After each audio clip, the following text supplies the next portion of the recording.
il faut bonifier la conversation concernant les afflictions et l'éducation.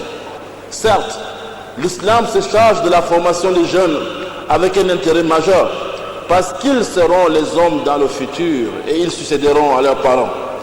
Et ils suivront leur circuit dans la vie. À cause de cela, il y a un désir de leur donner une bonne éducation. Le prophète de la guidée et de la miséricorde dit: lorsque le fils d'Adam meurt, ses œuvres sont arrêtées, à l'exception de 3 choses: une aumône continue, une connaissance profitable ou un fils vertueux qui invoque pour lui. Nous tous, nous désirons cette grâce immense. Et c'est venu avec plus de définitions dans un hadith authentique où le prophète sallallahu alayhi wa sallam a dit. Et le prophète sallallahu alayhi wa sallam a donc dit: et chacun de vous est un berger et chacun de vous est responsable de son troupeau. L'imam est un berger et il est responsable de son troupeau. Et l'homme est un berger pour sa famille et il est responsable de son troupeau. Et la femme est une bergère dans la maison de son mari et elle est responsable de son troupeau.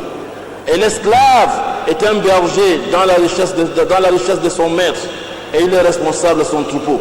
Et chacun de vous est un berger et chacun de vous est responsable de son troupeau.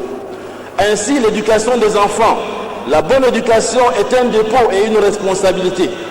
Chacun de nous est responsable au jour dernier. Lorsqu'il se décide pour cela, vient donc une question importante. Comment doit être une bonne éducation? La réponse à cette question est que le Coran et la Sunna ont apporté un bon remède pour l'éducation en tout temps et lieu. Et je vois que nous avons un grand besoin à cela. Allah le Très-Haut dans la sourate Al-Baqarah, en racontant le dialogue que Jacob, que la paix soit sur lui et ses enfants, il dit: étiez-vous témoin quand la mort se présentait à Jacob et qu'il dit à ses enfants: qu'adorerez-vous après moi?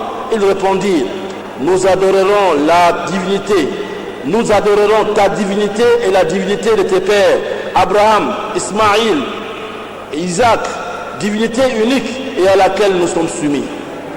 Voici le prophète béni qui se tourne vers ses enfants lorsqu'il est à la fin de sa vie et leur fait un rappel sur une question importante, celle de l'unicité de Dieu dans l'adoration.